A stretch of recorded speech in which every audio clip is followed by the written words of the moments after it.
All right, guys. So today's video will be about how do I maximize my potential as a man? How do I maximize my potential as a man? I got a few things, and as I'm thinking right now, I think I'm gonna add a couple of them.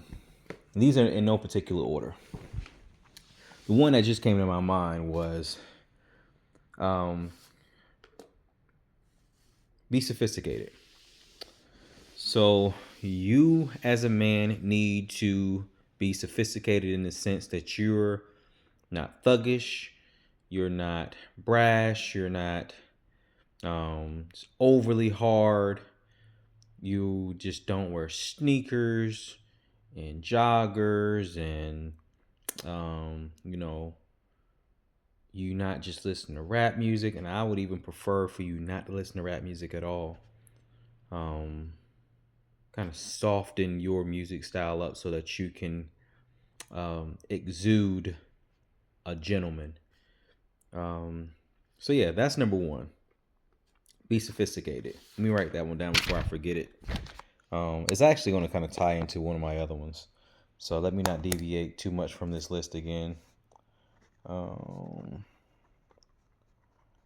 All right. Number two is protect your seed. Protect your seed. What do I mean by protect your seed? Do not have kids from a woman who you are not married to.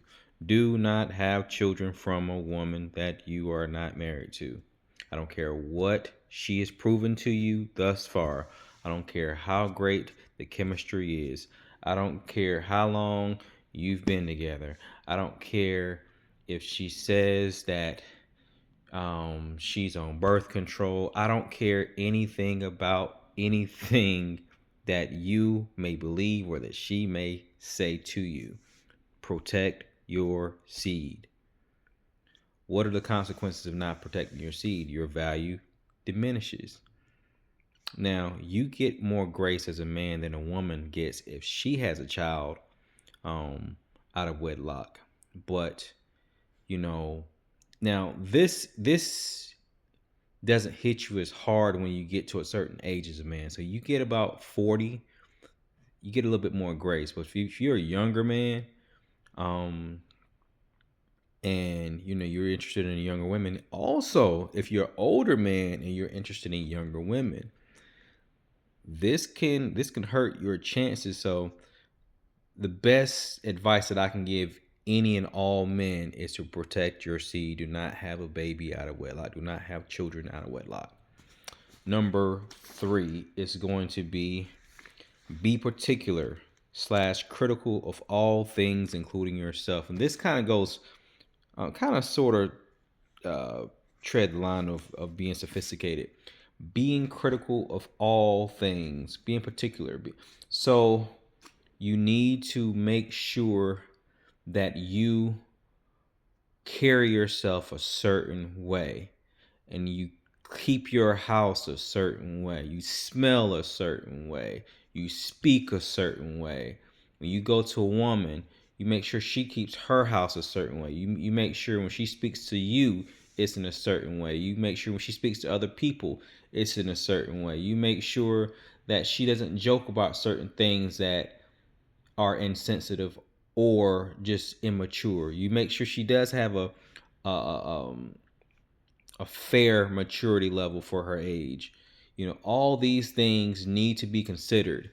I think a lot of the issues that a lot of young people have nowadays in the dating game is that they overlook a lot of red flags simply because they don't want to be quote unquote judgmental, and they just like the overall quote unquote vibe with the person. But a lot of times if you're really critical with a person, if you're really critical with a person as well as yourself, then you will, well, we're talking about another person right now. So if you're critical with another person, you'll typically notice things that you can and can't deal with. And then that'll get you to the nitty gritty of, hey, is this a deal breaker? Can I spend the rest of my life with this person? Am I wasting my time?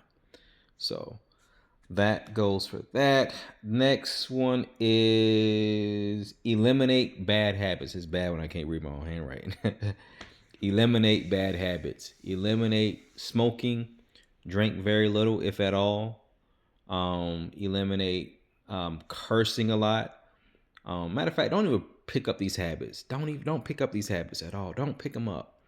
Eliminate cutting people off in the middle of their sentences. Make sure you hear people out before you cut them off. The only time it's appropriate to cut people off in the middle of their sentence if they're long-winded, and then you still find the art of cutting them off in a respectable manner. So yeah, just eliminate bad habits. Whatever bad habit you may have, try your best to eliminate it. Now, once again, we're never going to be perfect. I don't want you all to beat yourself up and hold yourself to an impossible standard, because we're always going to miss the mark on some things. But what I'm saying is, be as good as you can be.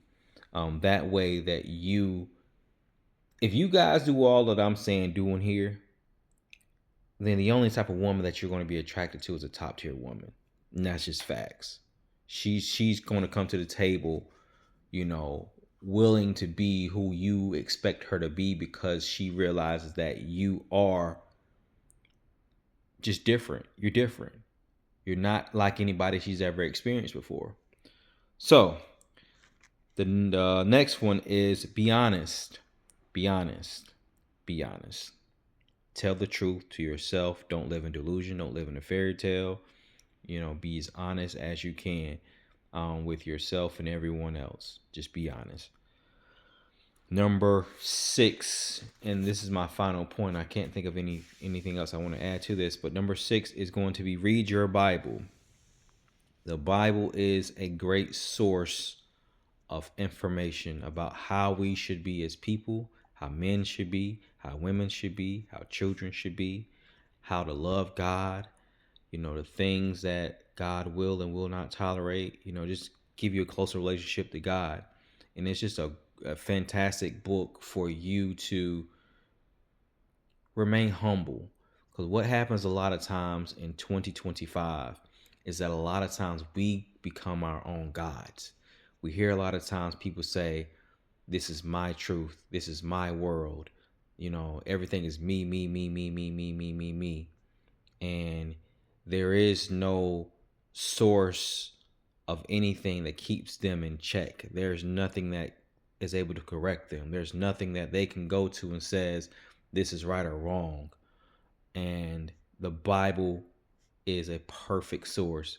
So I encourage all men, all women to pick up your Bible and study the word so that you can be a person that's pleasing to the Lord.